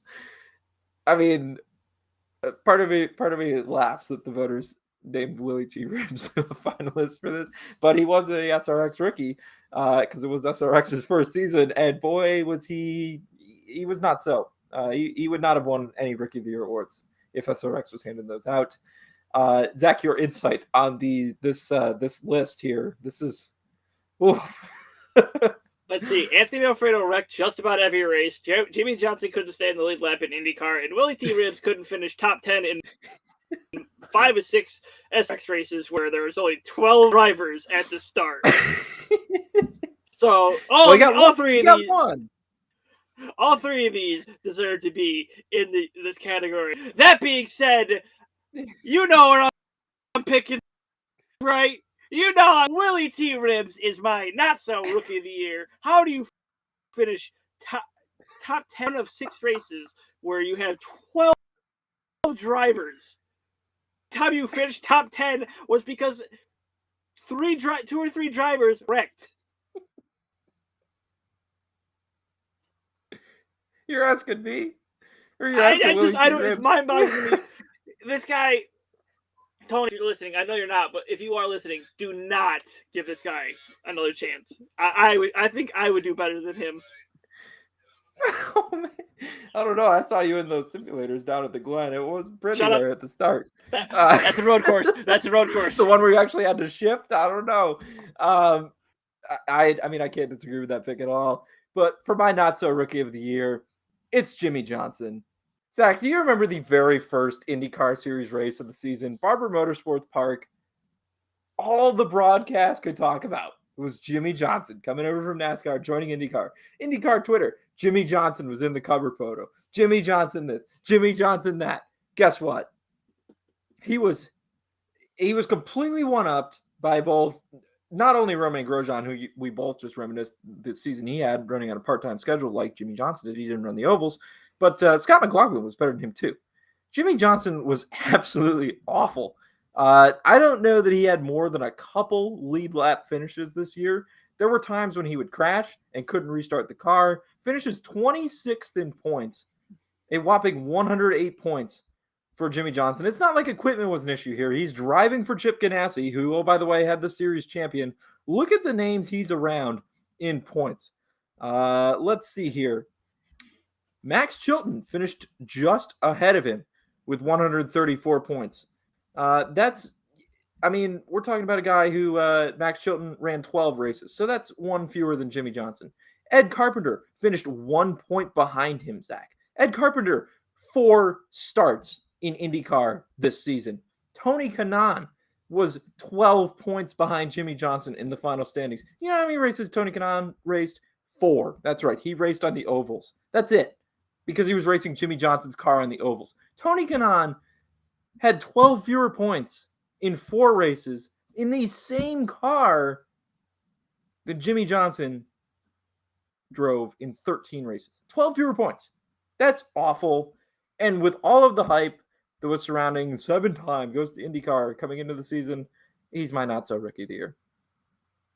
IndyCar finally realized they needed to knock it off. So, okay, I'm wrong. T-Ribs had 3 top 10s, but here's something else. He had 3. 4 actually. He finished 10th. Okay, are you going to change your pick? No, Willie T. Ribbs is still in because listen, Scott Speed only participated, finished 3 points behind Willie T. Ribbs. Greg Biffle, 2 races, 4 points behind Willie T. Ribbs. Doug was in 1 race, won the only race he was entered in, and still got 44 points. Willie Ribbs, 67. So, I ask you, I think my pick is fair. No, I think it's fair. I totally think it's fair. We're basically looking at a microcosm of, some of the point standings jargon that I was just throwing out there with Jimmy Johnson in IndyCar, but just with a lesser sample size in SRX. I mean, that's they only have 6 races in SRX. That's why we said earlier in the year they need to have more races and get that. And they had a shortened IndyCar schedule this year, but to have a guy who drove the same car you did in 9 fewer races finish with 12 fewer standings points, I mean, that's pretty bad. So yeah. Okay, well, now we're on this roll of continuing with bad people or bad stuff. Welcoming Caution King. Yeah, they're bad people. I didn't mean like that. I meant bad drivers. Is that better? Starting off, our Caution King is our Caution King that Mike Joy called out in it. Second, we have a guy who is just nominated for the prior award in Anthony Alfredo. Caution King number 3, the former 00 car who bankrupted him to the point where they had to sell their charter, in Quinn Houff. And then lastly, but not least, we have David Starr, whose cautions came at the worst time in this season. You don't forget, Henry, your take on all these 4 wonderful nominees. Oh my! This one might be the toughest one for me to pick a finalist from. Like, I'm not even kidding. And I know, like, we're teasing the award show. Oh, there's gonna be some silly awards. Look at the cast of characters we have assembled here. Well, this is a mistake. Oh, I don't think we should have let the voters. I think we should have had the voters put it down to a head-to-head or something. Like, oh my god, gosh, to give us 4. I mean, this is tough. Cody Ware, like you said, Mike Joy called him out because he caused what, like 6 cautions. It felt like it was 3 cautions out of 6 4-cause cautions at that point in time. Yeah, it was just so bad. Anthony Alfredo, like Zach said when we were talking, not so Rookie of the Year nominees. Pretty much caution every week. He's so bad, he's out of a ride that he drove for a whopping 1 year. I'm almost surprised he didn't win Not So Rookie of the Year. Will he get a Burnt Rubber Racing Awards Show medal, as he is nominated now for his second category? Quinn Houff, yeah. Honestly, I feel like, is the voter biased with Quinn Houff going back a few seasons, Zach, or was he that bad this year? It could be as bad as some of these other names. It could go back a couple years, but yeah, the Quinn Houff trade never stops. Well, it does now because Starcom Racing is no more in the NASCAR Cup Series. David Starr, he derailed it. Yeah, I think single-handedly kind of did. David Starr, though, I think the 2 very timely cautions, as you put it, that stand out to me. Obviously, Homestead Miami back at the beginning of the year, Xfinity Series race. Great time to get in front of Noah Gragson when he's on his way to win, and then Noah Gragson was not winning the race. He was running into the back bumper of David Starr, and then David Starr had the gall to get in an argument with him about it. I think when Gragson called him out or something after the fact. Do I remember all the way back there correctly? Yeah, not a good look. And then fast forward to the very end of the year, NASCAR Cup Series championship race. It's Martin Truex Jr.'s title to lose, and David Starr, MVM Motorsports, to the rescue for Kyle Larson and Hendrick Motorsports, as David Starr, what did he do? Blow up his brake rotor or something? Something came out of it. I want to say it was a brake rotor, and it kind of just cost the Knights another caution that kind of put him in the back. But yeah, which that is a lower funded team, so like you can't really put the blame on David Starr. You can't put that blame on David Starr, but it's still a fair point to put him up in the list for that. Oh, definitely. I agree with the voters there for sure. His teammate Timmy Hill was already in the garage that day for Motorsports Business Management. So, I mean, I guess David Starr, at least he's still out there turning laps. I'll give him some credit there. But in terms of timely cautions, yeah, Caution King, he deserves to be a finalist. But, whoa, what a pool. With that being said, who is your selection for Caution King?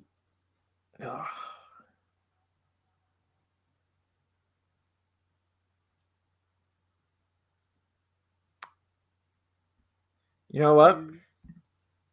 I don't know if I'm going to agree with you on this one. I'm going with Anthony Alfredo. I mean, we're talking about a guy who not only is he having a caution every week, but the season as a whole was so bad that Anthony Alfredo is not coming back to Front Row Motorsports. He's exploring other opportunities. We don't know what that means.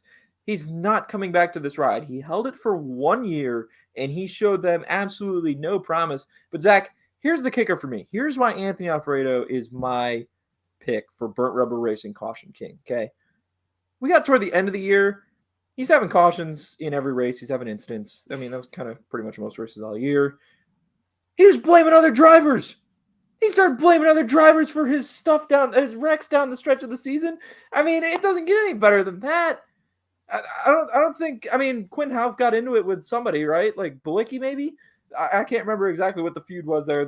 But Anthony Alfredo, you can't blame other drivers for instance. I mean, who's been wiping out all season? It's not Chase Briscoe. I mean, Chase Briscoe had some incidents, but maybe that was just his ploy to try and get back in the Rookie of the Year conversation. I don't know. But when you're blaming other qualified Cup Series drivers, that's a caution king right there. Bravo. I am between Double A and Quinn Houff, but for the simple fact that because this driver this team's gone, I have to give it to Quinn Houff. I mean, and it's just icing on the cake when you see Quinn Houff go to Josh Bilicki under caution and hit him. So I mean, that's just extra topping there. So for me, it's Quinn Houff and how bad that he was. Yeah, I mean, I guess Anthony Alfredo cost himself a Cup Series ride for now, but like you say, Quinn Houff tanked an entire organization. So there is that. So congratulations, Anthony Alfredo and Quinn Houff, Caution King Award winners. Zach, there were other, what shall we call them, incidents throughout the racing season that, they weren't just wrecks. We had more than wrecks and cautions and spins and all that. There were several mishaps this season, too. That brings us to our next award category, the Burnt Rubber Racing finalists for biggest mishap. Who have the voters included as the finalists, you ask? Well, we have 4. First up, who can forget NASCAR's first Cup Series event on the Indianapolis Motor Speedway road course ends in complete chaos and, I believe as one Austin Dillon put it, quote, a parking lot, end quote. As a piece of curbing comes undone, cars are jumping over the curbing. Cars are having their splitters ripped off. What a disaster. And NASCAR has the gall to put the Cup Series back on the road course next year. Give us the Brickyard 400 back. I mean, taking the Brickyard 400 away in and of itself is a mishap, but we'll save that for another time. Our second finalist, Zach, the infield tire at Kansas. Remember that worst race category that we handed out awards for earlier? The Bushy McBush race was there. Tyler Reddick's tire got away from him on the pit stop, lands in the infield grass. Does NASCAR blow a caution right away? No. They let the race run for 15, I think, laps. Or at least a dozen. Then they decided to throw a yellow to manufacture drama down the stretch. That was a phrase that Zach used often in his articles over on FlurrySports.org throughout the season, the recap articles, and we both talked about it on the show. NASCAR manufacturing drama when it didn't need to be there. I mean, that was just a bad look all around. You know what was another bad look for NASCAR? How about the rain that was falling in the early opening laps at New Hampshire? Let's just let them run. It's an oval track. They'll be fine. They don't need slicker tires. It's not a road course. We can run on sort of some light rain. You got drivers radioing in. It's wet. It's slick. And before you know it, 3 of the 4 Joe Gibbs Racing cars are in the wall. I think Kyle Busch had some words or an incident coming out of that. I can't remember the finer details exactly, but you have to wonder, does Aric Almirola even win a race this year if not for NASCAR just absolutely botching the beginning of that when it was raining, clearly raining, and cars have to wreck on a wet track before they throw a yellow. Finally, this one will get Zach's blood boiling. I'm so glad the voters included it. Chase Elliott's bumper cover at the Charlotte Roval. I mean, need I say more? Chase Elliott's dragging around a bumper cover at the Roval. They don't black flag him. NASCAR, just keep driving, buddy. You'll be fine. Bumper cover comes off, caution comes out. You don't need that part at the Roval, so it's fine if it falls off. But to let Chase Elliott drag it around the track and not black flag him, forcing him to come to pit road and get the bumper cover removed, not a good look. Bunches up the field, and I mean, the rest is history. Kevin Harvick ends up in the wall. I'm not saying that was a direct result of Chase Elliott's bumper cover, but that race should have gone a lot differently. I mean, maybe William Byron is into the championship if he gets the win there. I mean, that changed the race for a lot of drivers. I mean, there's a lot we could say. Zach, what a list this is, man. It's a crazy year looking back at this category. Yeah, and NASCAR needs to work on their officiating as it looks like. There were more stuff. Look at Coda we could have put on there. There was so many other things that we could have put on here. And that being said, we'll just look at these. We'll focus on these four. Interesting how they all come out of NASCAR, though, to your point. Yeah, because no IndyCar, no SRX, but none of that. This is a NASCAR category. Yeah. Look at you, Donald. Here we go. Indianapolis road course. How do you mess up a curb pumps up like that? Is it your pick of the award winner? No, I'm not picking it. I'm just going through the list. Okay, all right. Granted, this is probably coming from the two people that have been really heavy on keeping the Brickyard at the Oval. Yeah. But how does that happen? We have the infield tire at Kansas. There's some people, they're playing with the rules. That's what they used to do. No. If it's going to stay consistent, they should have thrown a caution when it came out. Because if it wasn't a problem when it was there, it lap 215. Why is it a problem when it's there at lap 230? What do they think? The tire's going to grow legs and walk? Like what? Yeah. Yeah, that was mind-boggling to me how that all was. Rain racing in New Hampshire. I mean, I can kind of let this one slide a little bit. Could maybe think that they're thinking that the track's getting better, but when the drivers are radioing, "Hey, it's slick. It's slicker than Alice now. We can't drive in this." Pull them. You had Steve O'Donnell say, "Yeah, we try to, but as we said it, Kyle Busch is in the turn one wall. Yeah, that's still on you. That's not on him. That's on you for not calling it sooner." And then Chase Elliott's bumper cover at the Roval. Oh boy! I mean, you want to talk about NASCAR inconsistencies? The Twitter thread, I think I still have it. Of all these times, NASCAR pulled in a driver for the bumper cover coming off. Gripple barely had what, like, it was like this, like coming out of his back, and they still pulled him in. Chase Elliott was obviously going to lose, and he's doing everything he can, driving over every single man to get that to hop off, and yet the best part for me, and I remember talking about this on the show after the pit crew, they didn't do anything to fix it. This is NASCAR. He's good. He's good. He can keep driving. We don't say anything. He's good. Yeah, I mean it. They didn't do anything to fix it on the pit stop. The crew just looked at it and shut him back out. You can see the duct tape's not going to hold up. Yeah, that'll be good.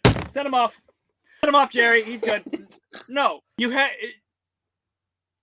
any NASCAR fan should be pissed off at that, because Jay McMurray had the same thing happen to him at Martinsville back in 2010, and they pulled him in. He got black flagged, and he ended up getting the black flag with the white cross, which means you no longer being counted. Why wasn't Chase Elliott?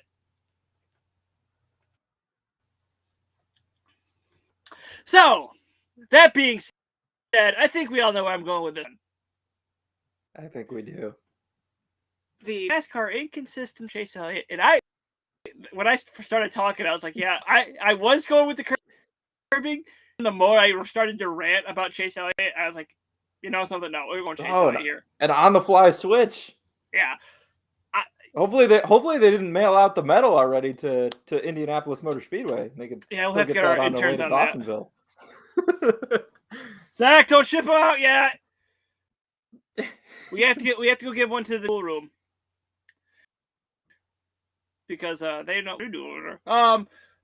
But yeah, Chase Elliott should have absolutely been in. The only reason he was is because NASCAR loves them. Chase Elliott fans, he brings them. That they bring him, or say.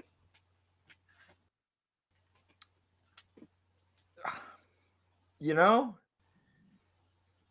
this category has been very tough for me to decide too.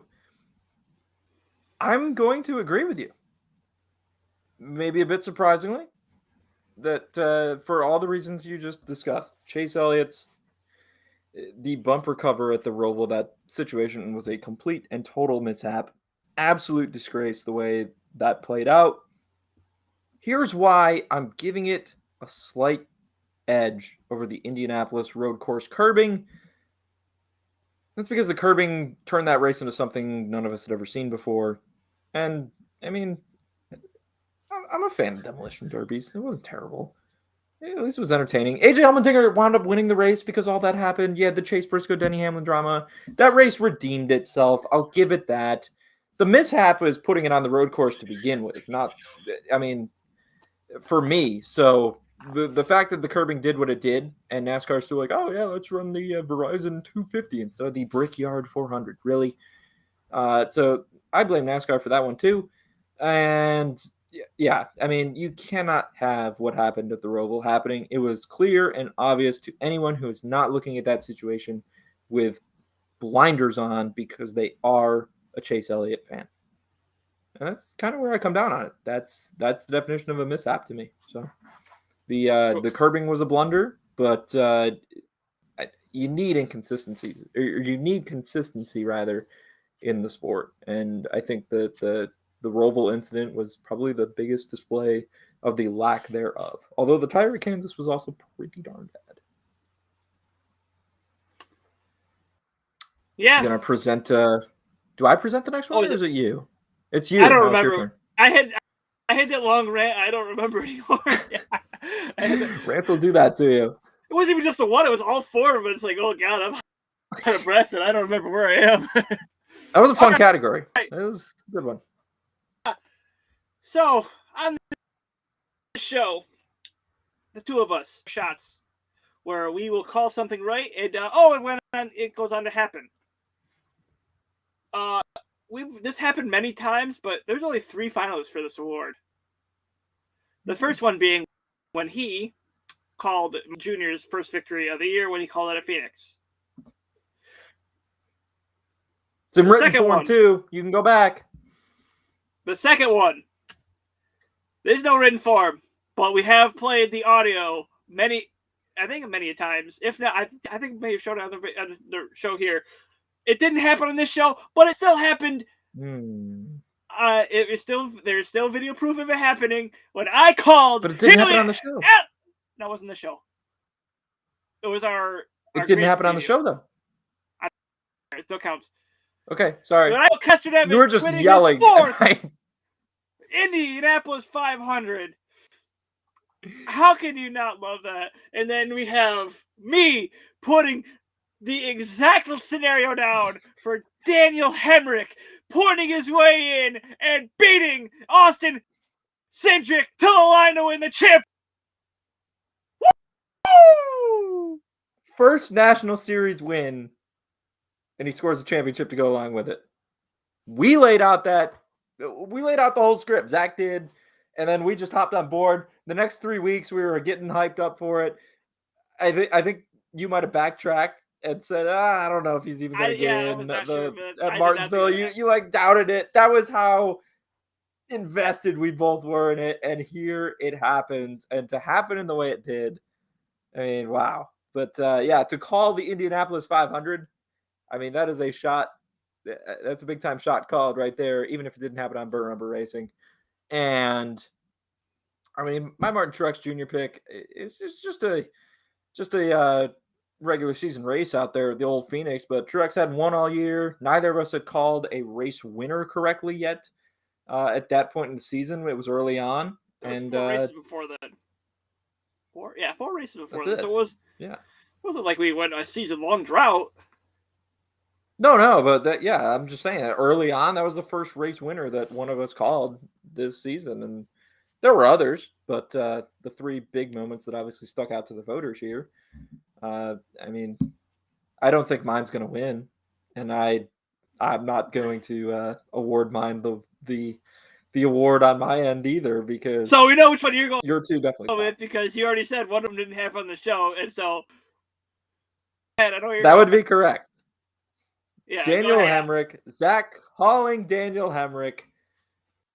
I mean, in what world, pointing your way in all season, you've never won a National Series race, and you go out there and you win the championship race, and you bump the guy, the best car all year, not for better or worse. I know AJ Allmendinger there too, sure, but he lost his consistency in the playoffs. Austin Cindric didn't. You bump the best car, the reigning champ, out of the way to get that win and win the championship, and then you do a backflip. I mean, goodbye. I still, I mean, when you laid that out on the show, that just got the wheels turning. I became so invested in that. So props to you, man. That was my call your shot of the year. To NASCAR now. Let's skip over him. You know, there's this 4 in my hat that I think it also works for this, and in the 500, Helio Castroneves wins his 4th Indy 500. He will. That is mine. Do you know how loud I got when he crossed the finish line, because I knew I called the second biggest race of the year, and that was the second time that something like that's happened behind 2017 Daytona 500 when I called Kurt Busch winning the Daytona 500. I mean, that was just amazing to me that it happened again. It probably won't. Hopefully, I'm praying we get another one right next year, because that category and.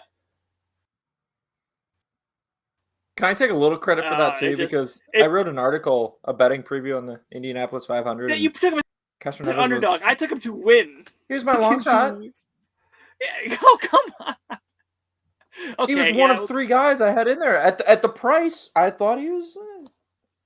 Give you a little credit. Yeah, we'll give you a little credit, but me, I said he's winning. Granted, I also said Graham Rahal was going to win. Then I saw practice times, but.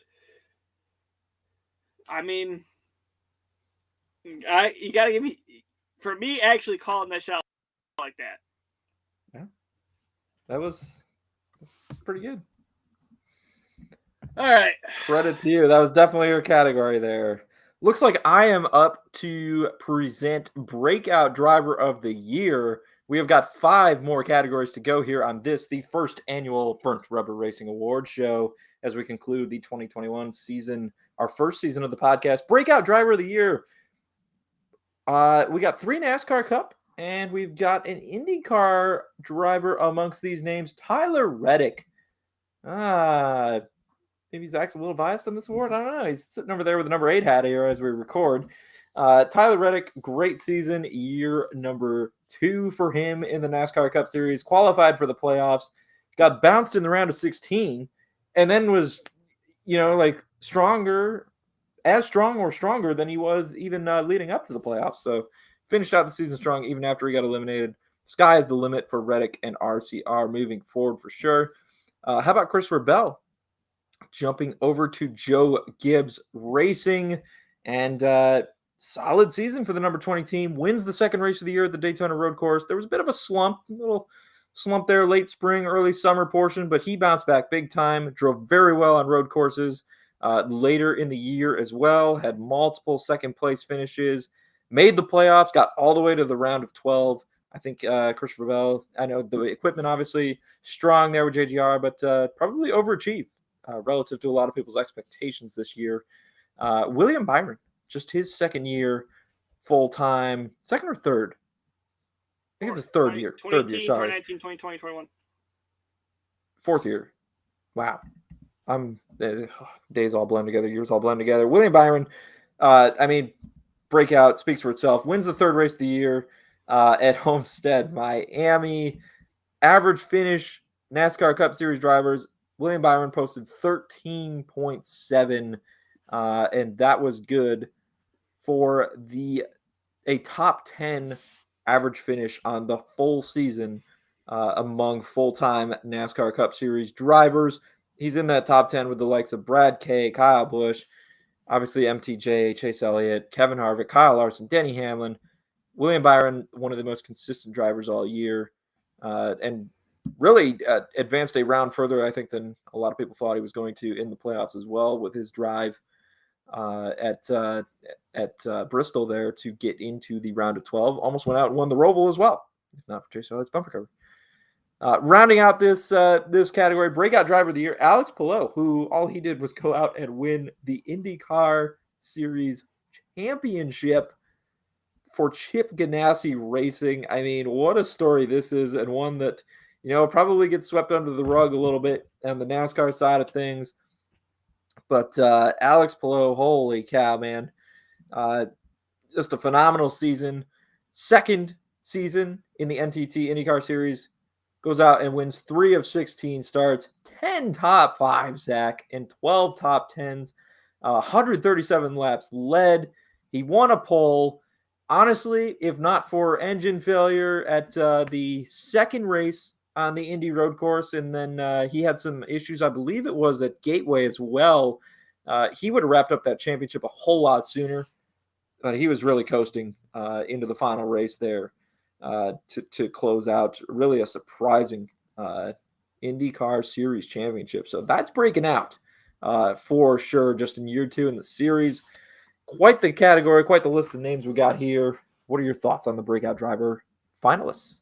So Reddick's up there because, he was 10th or 11th in the points before the playoffs started. So I thought that was something like that the voters probably are that's why he got shoved in there. Christopher Bell, he got his first win of the year, so you kind of have to put him in there. William Byron, Mr. Consistent this year, had that long string of top 10s when it probably shouldn't have. And then you have Alex Palou, who went from 1 win last year to 3 or 4 this year and the championship. So any of these guys could really be the breakout driver. They sure can. Do you have a pick? Though, Alex Palou absolutely deserves 3 because, you win the championship over guys like Will Power, Scott Dixon, Joseph Newgarden. Why did he just slip my mind? You absolutely deserve it over the other 3. Pato O'Ward, too. Don't forget him. Yeah. He could have found his way into breakout driver as well, but it just, you would have been one-upped by Alex Palou there for sure. I agree with you. Everything that the 3 NASCAR guys did, although impressive, none of them walked out with a series championship. Alex Palou won 3 races and won the IndyCar Series championship, and it should have been clinched a lot earlier than it was. And he was still sitting pretty going into that final race. So definitely a breakout season for Alex Palou. He is your Burnt Rubber Racing consensus breakout driver of the year. As we turn our attention now to another fun category presented by @ZT So we like to have laughs here on the show, as you guys well know. So we have our best meme category with Brandon Brown. Betting group. Oh, what's that meme, Zach? Let's go, Brandon. Okay. Denny Hamlin racing playoff drivers and Undertaker Austin Dillon. What's that one about? You didn't see that one? No, I did not. Well, I think the voters might have been coming up short on ones to put in there, but so the was it from WrestleMania last year? I guess it would have been Undertaker and AJ Styles had the fight out, the buried dead man alive or whatever. Yeah. And Undertaker comes up behind AJ Styles. Yeah. Well, Ryan Blaney in the playoffs, kind of got into things with Austin Dillon there a little bit. Yeah. So Ryan Blaney looking good in the playoffs. Austin Dillon, the Undertaker coming up behind him. Austin Dillon's not in the playoffs at all. I thought that one was pretty funny too. So I can see where that slips in there as a finalist. Man, Denny Hamlin racing playoff drivers. I mean,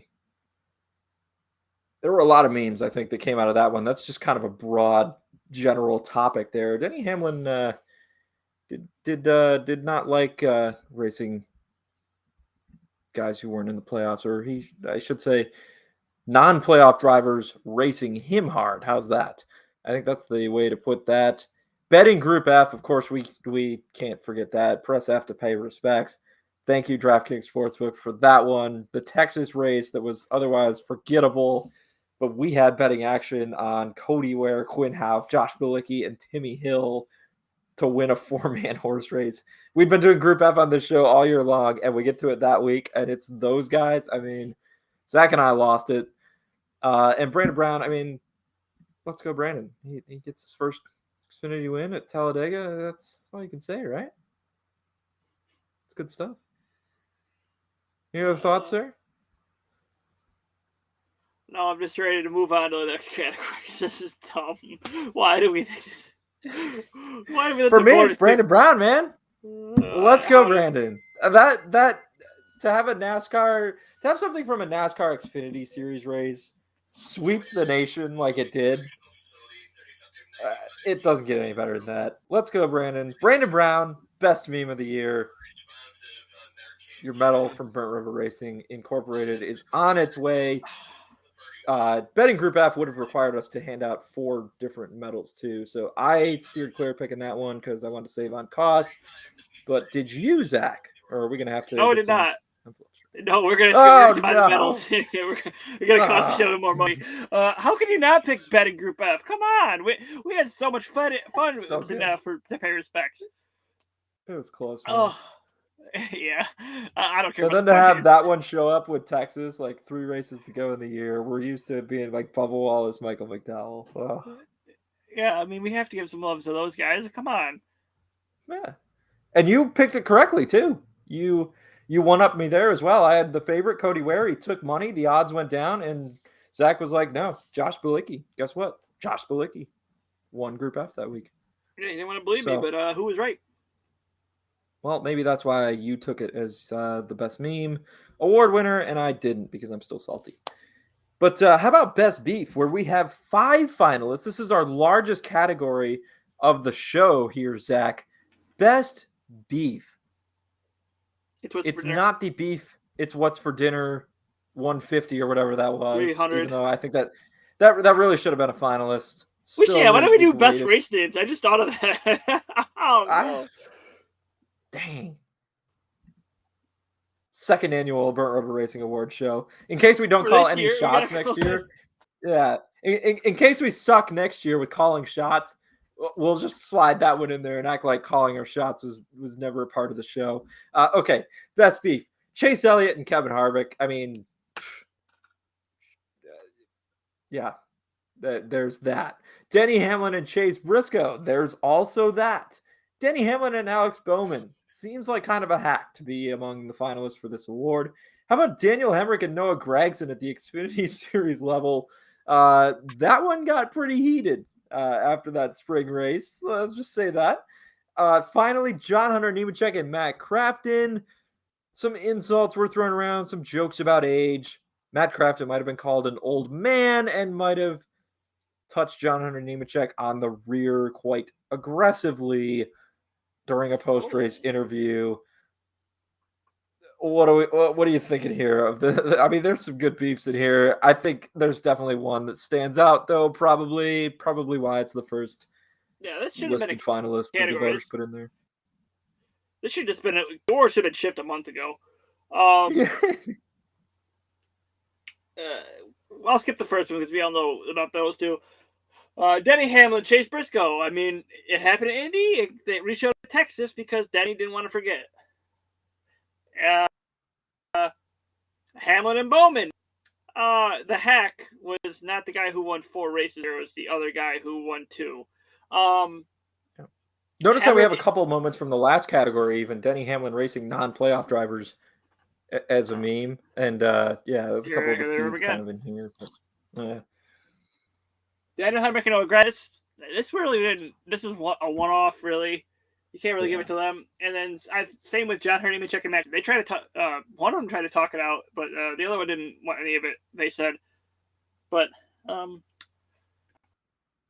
we all know. I'm just gonna say it. Chase Elliott is gonna get best beat. As far as this, I think we just move on to the next one. And now, so yeah, I concur.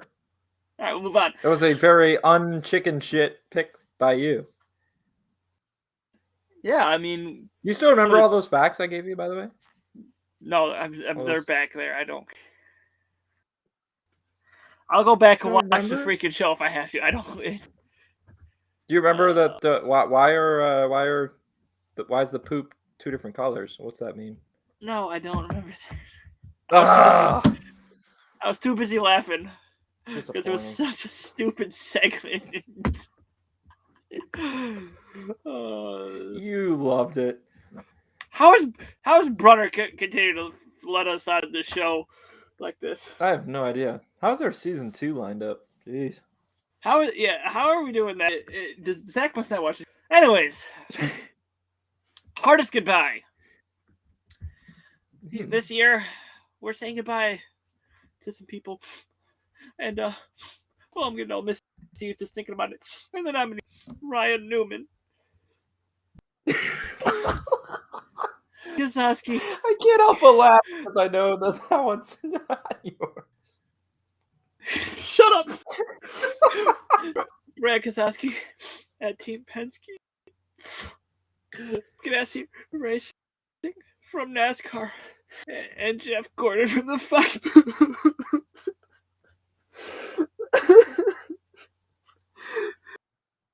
Go ahead and say a couple words, Rich. Wow, that was insane acting. I am so impressed. Yeah, Ryan Newman, obviously we don't know what his future holds. Doesn't look like it's going to be a full-time Cup Series ride, though, if any NASCAR racing at all. Brad Keselowski's leaving Team Penske, but he's not leaving the sport. He's just going over and taking ownership stake in RFK Racing, Roush Fenway Keselowski. So I don't know that I feel like that one's quite a hardest goodbye finalist worthy of winning the award. Chip Ganassi Racing leaving NASCAR entirely, though, that sure is. I mean, it's the team that just won the IndyCar Series Championship this year, and they are pulling out of NASCAR very suddenly. Trackhouse Racing obviously purchasing all of their assets. Bit of a surprise. Chip Ganassi had no plans to do so, but that's it. And, the drivers will still be around, and a lot of the employees finding new homes as well in the sport. But really quite stunning to see such a mainstay in motorsports in general, and also NASCAR all these years just pulling out abruptly. Jeff Gordon leaving the Fox booth. Jeff Gordon is now going to be the vice president of maybe the entire organization, but something fancy at Hendrick Motorsports. So he's not leaving the sport entirely either. Honestly, maybe it's just me, Zach. Jeff Gordon had way too many errors on commentary for me to really get that sad that he's leaving the booth. Like, there were races where I just was like, what is this guy talking about sometimes? It'd be a different story if Clint Boyer was leaving. I really enjoy Clint Boyer in the Fox booth. Mike Joy, of course, being the mainstay. But, who are they going to replace Jeff Gordon with? So that's a goodbye for sure. Your thoughts, sir? Go ahead and sell some more. I just messed up my earbud. No, you're like frozen here, shuffling around. Okay. Well, I guess I do have to pick first. So, my hardest goodbye. You know what? I'm going to give it to the guy I know Zach is not going to give it to. That's Ryan Newman. Because unlike Zach, I actually do like Ryan Newman. I mean, how can you not pull for a guy who nearly lost his life in that crash at the Daytona 500 last year? A veteran of the sport, plenty of success behind him in the mirror. Daytona 500 winner in the past. Always has been, from what I can tell, a class act. And it didn't end well this year in the number 6 for Roush Fenway. Kind of some lean years here down the stretch of his career, but Ryan Newman's a name that, when I show up to watch NASCAR Cup Series on Sundays, I Just, like Ryan Newman's a guy that you just expect to see out there. He's been at it forever, going back to when I was a kid. And it's gonna be different not having him around. So I think of all those things, like a race team is one thing, sure. Chip Ganassi would be like the other one that I kind of put in there, but I think Ryan Newman for me is indeed the hardest goodbye. Yeah, I'm surprised you didn't say Chip Ganassi. That's where I'm going. A guy who's been in the sport for about 21 years. Not that I don't think it matters, but a guy for 21 years, you can't help but think like there's something else there too with it, though. He wouldn't just. I know he said it's because Justin Marks gave him, but still, there's got to be some other underlying thing. Now, but before we get to the next category, the reason why you saw me frantically trying to find something is because I just knocked my little comfort. So I'm trying to sit here and find where it is. So I guess we're gonna go with the gaming headset from for the next thing in the show here. That makes it look more official anyway. You're streaming anyways. You're good. Zach, we're down to the final category of the first annual Burnt Rubber Racing Awards show. This is it. This is the end of season 1 of Burnt Rubber Racing, the podcast. Hardest goodbye was the penultimate category. As many of you might remember, I learned what the word penultimate meant on this very program during the summer. But now the final category, driver of the year. This is it. This is the grand salami. I mean, let's get into it. We got 4 finalists. Alex Palou. He won Breakout Driver of the Year, IndyCar Series champion. He certainly has a strong resume to win Driver of the Year as well. Can he pull off the double dip? Tony Stewart, SRX Series champion. I mean, everyone kind of thought that Tony Stewart would be able to pull that off just looking at the field when the season started. But, hey, to put on that series, obviously managing his own organization at multiple levels as well, helping out with Stewart-Haas. Tony Stewart's got a lot on his plate, and he still can get out there and drive a race car really freaking fast. So Smoke makes it as the SRX Series champion for Best Driver of the Year nominees. We have Pato O'Ward. Zach, this guy was the only one who really had a reasonable chance to catch Alex Palou coming down the stretch of the IndyCar season. And, of course, he took some damage early on in that final race and would not be able to catch him. So kind of a bitter end there. He wound up 3rd in the points overall in the season as Newgarden slipped by him there as well.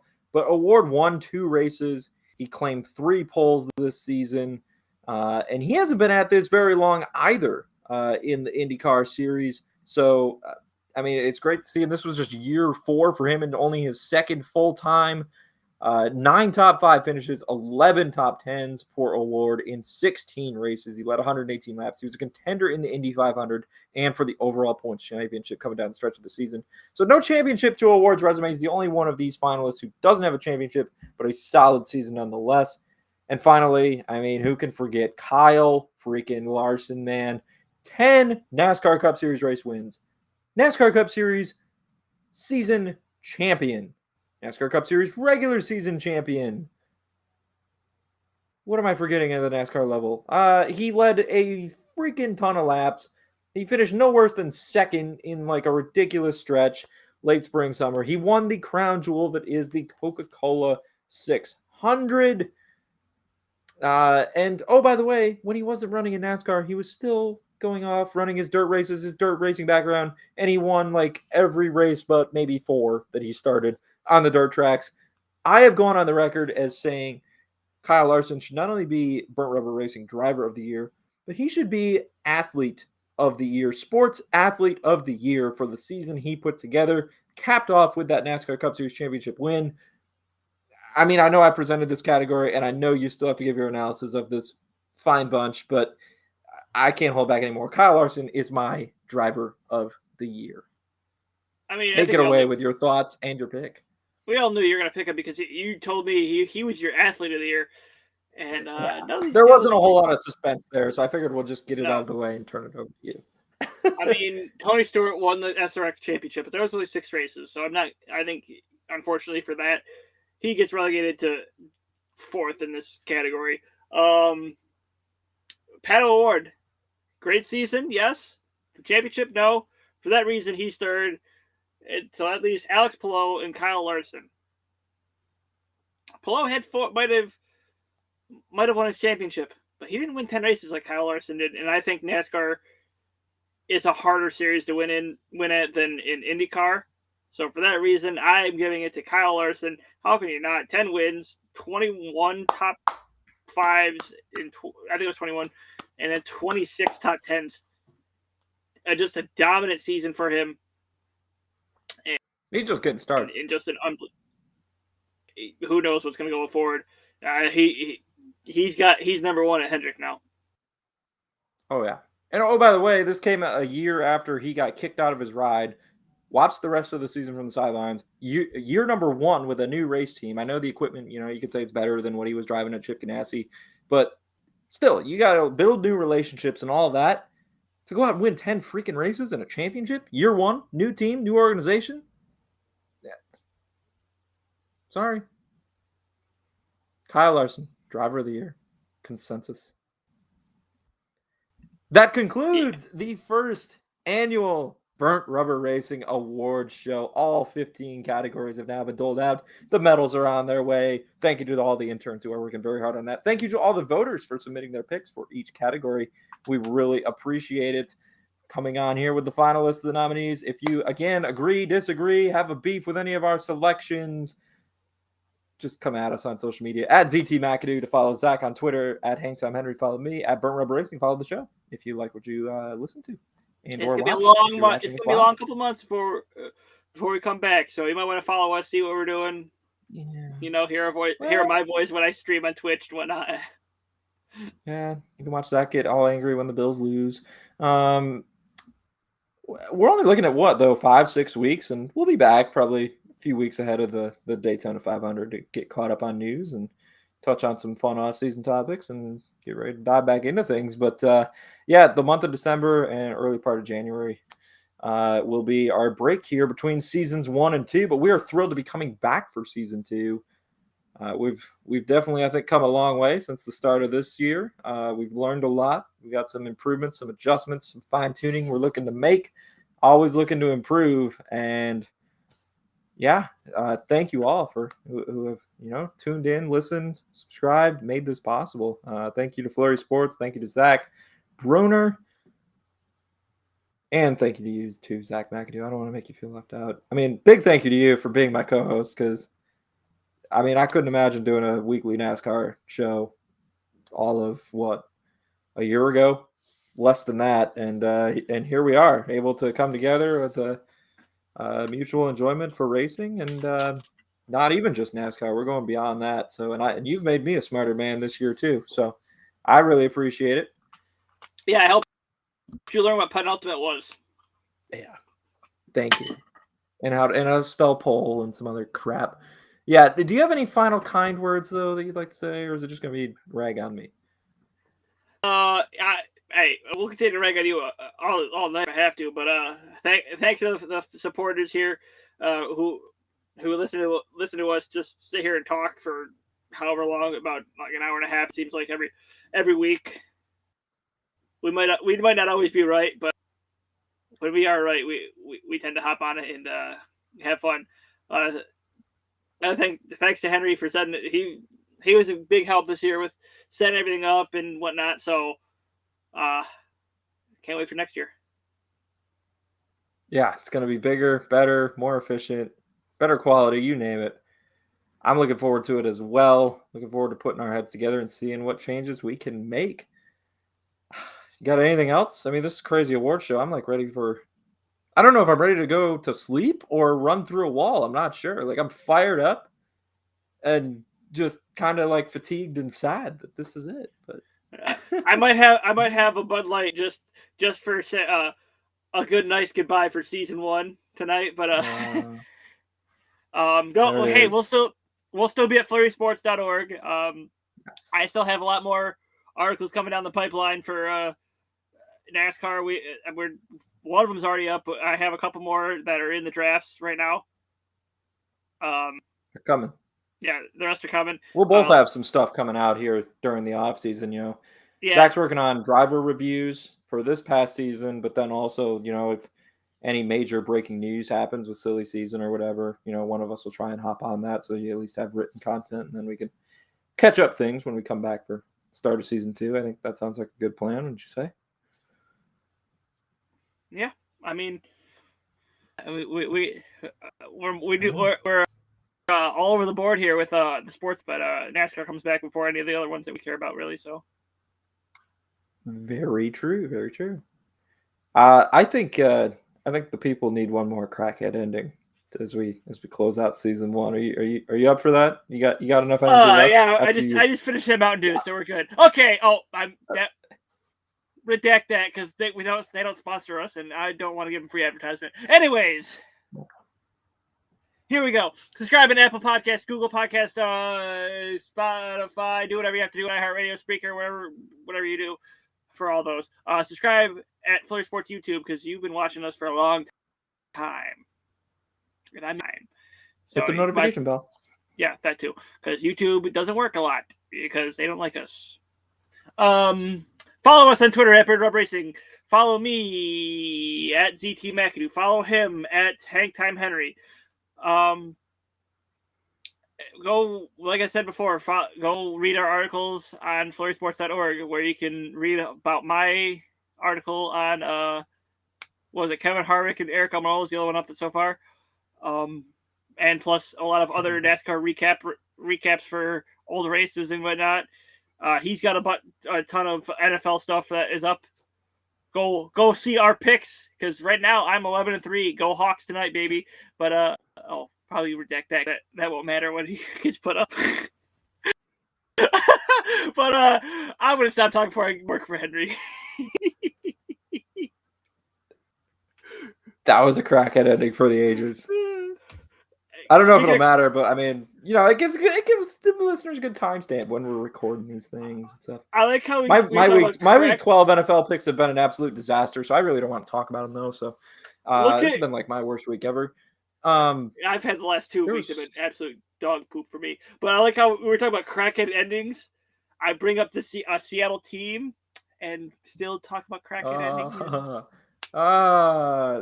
Bringing it all together. Well, Bruder, I want some money for the crackhead stuff.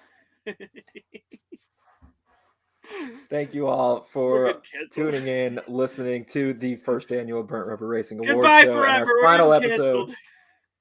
final episode of season 1. If we do get canceled, I don't know. We'll figure out a way to get a hold of the loyal listeners. Thank you to all the voters who helped with all those nominations and all that. And thank you again, Zach, for sticking with me here throughout what has been a crazy, fun, and rewarding first season. Big stuff ahead in 2022 as we continue to improve. Maybe instead of a Bud Light, you go enjoy a birthday cake bang tonight. Is that be an appropriate send off? I feel like that's more appropriate for the show, especially if you're running on not much sleep. So it might be good for you. First off, we're recording this at press F to pay respects at night. Let's go, Brandon. No, Cody Ware. Come on, easy there, Matty Benedetto. Oh, yeah, we're definitely getting canceled. Yeah, you think? All right. Goodbye. This has been season 1, episode 35 of Burnt Rubber Racing. We'll see you next year.